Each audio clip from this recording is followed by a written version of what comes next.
ना जिल्हा परिषदेच्या निवडणुकीच्या अनुषंगाने या ठिकाणी जी आपल्यासमोर मांडलेली आहे त्याचा मी देखील साक्षीदार आहे।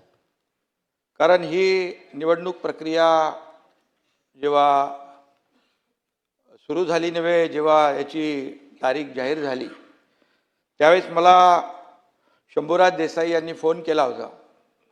मकरंद पाटील पण तिकडे होते आणि ते म्हणाले की 2 मतदार जे आहेत त्या मतदारांवर कधी काळातला पूर्वीचा 5-10 वर्षाचा कुठला गुन्हा काल 1 दिवस आधी दाखल केलेला आहे आणि यांना अरेस्ट करणार आहे।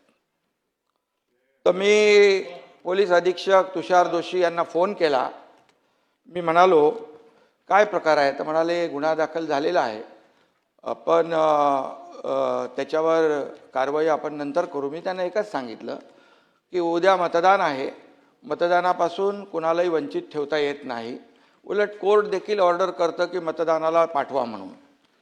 तर अशा परिस्थितीमध्ये जेलमधूनही येतात मतदान करायला, तर अशा परिस्थितीमध्ये कुठल्याही परिस्थितीमध्ये मतदानापासून त्यांना आपण वंचित ठेवू नका, ठेवता येणार नाही। SP मला म्हणाले असं काही होणार नाही, त्यांना वंचित मी ठेवणार नाही, ते मतदान करतील। मतदान झाल्यानंतर काय शहानिशा करा आणि शहानिशा करा आणि त्याच्यामध्ये जे काही कार्यवाही करायची ती करा। त्यानंतर मी पोलीस महासंचालक आपले दाते साहेब DG साहेबांना मी फोन केला।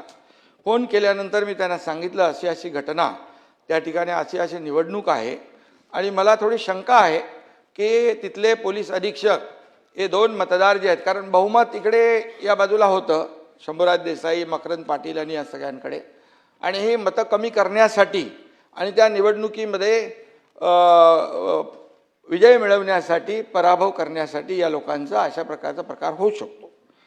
तर DGनी त्यांना फोन केला आणि DG मला म्हणाले, मी त्यांना फोन केला, मी तुषार जोशी यांच्याकडे खात्री देखील केली की मला DG साहेबांचा फोन आलेला आहे आणि मी कुठल्याही परिस्थितीमध्ये अशा प्रकारचं याला मतदानापासून आमचे लोक थांबवणार नाहीत। मी त्यांना सांगितलं तुमचे लोक तिकडे गेटवर थांबलेले आहेत अशी आमच्या लोकांनी माहिती दिलेली आहे, तर तुम्ही त्यांना सूचना द्या, इन्स्ट्रक्शन द्या की मतदान झाल्यानंतर तुम्हाला जी काही कार्यवाही करायची ती करू शकता तुम्ही, परंतु मतदानापासून वंचित ठेवणं हा गुन्हा आहे आणि मतदानापासून वंचित ठेवणं हा लोकशाहीचा खून आहे आणि लोकशाहीचा गळा घोटण्याचं काम बिलकुल करू नका, अशा प्रकारचं मी त्यांना सांगितलं।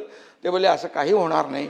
परंतु त्यानंतर मीडियामध्ये देखील मी पाहिलं शंभूराज देसाईंनी स्वतः सांगितलं, म्हणजे मंत्री का गेले तिथे? कारण त्यांना माहीत होतं तिथे त्यांना अडवतील म्हणून त्यांनी पण त्या आपल्या याच्या सीमा जी आहे बाहेर होते, त्या गेटच्या बाहेरपर्यंत त्यांना गेल्यानंतर मंत्री बघितले नाहीत, पदाधिकारी बघितले नाही, कोणी बघितले नाही, जसे आमदार बघितले नाही, असे आरोपीला जो असं पकडतात तसं पकडून घेऊन गेले आणि त्या ठिकाणी घेऊन गेल्यानंतर ते 2 लोक, बरं ते 2च कसे काय मग मतदार त्यांनी पकडले? 2च मतदार जे आहेत ते त्यांना घेऊन गेले आणि त्यांना निवडणूक, मी पुन्हा फोन केला त्यांना DGना, DG म्हणाले असं होणार नाही। मी बोलला होणार काय नाही, निवडणूक पूर्णपणे पार पडते तिकडे, निवडणूक पार पडल्यानंतर तुम्ही त्यांना सोडून काय उपयोग आहे? आणि मग निवडणूक पार पडली आणि त्यानंतर या सगळ्या, परंतु जी परिस्थिती निर्माण झाली महाराष्ट्राच्या इतिहासामध्ये अशा प्रकारची परिस्थिती पहिल्यांदा आपण पाहिलेली आहे। कारण कुठल्याही परिस्थितीमध्ये अशा प्रकारची परिस्थिती मतदानापासून वंचित ठेवणं हे आतापर्यंत इतिहासामध्ये पहिल्यांदा आहे आणि त्यामुळे मला जे माहिती होतं ते आणि मी त्यांना फोन केले होते म्हणून मी तुमच्या निदर्शनास मी आणू।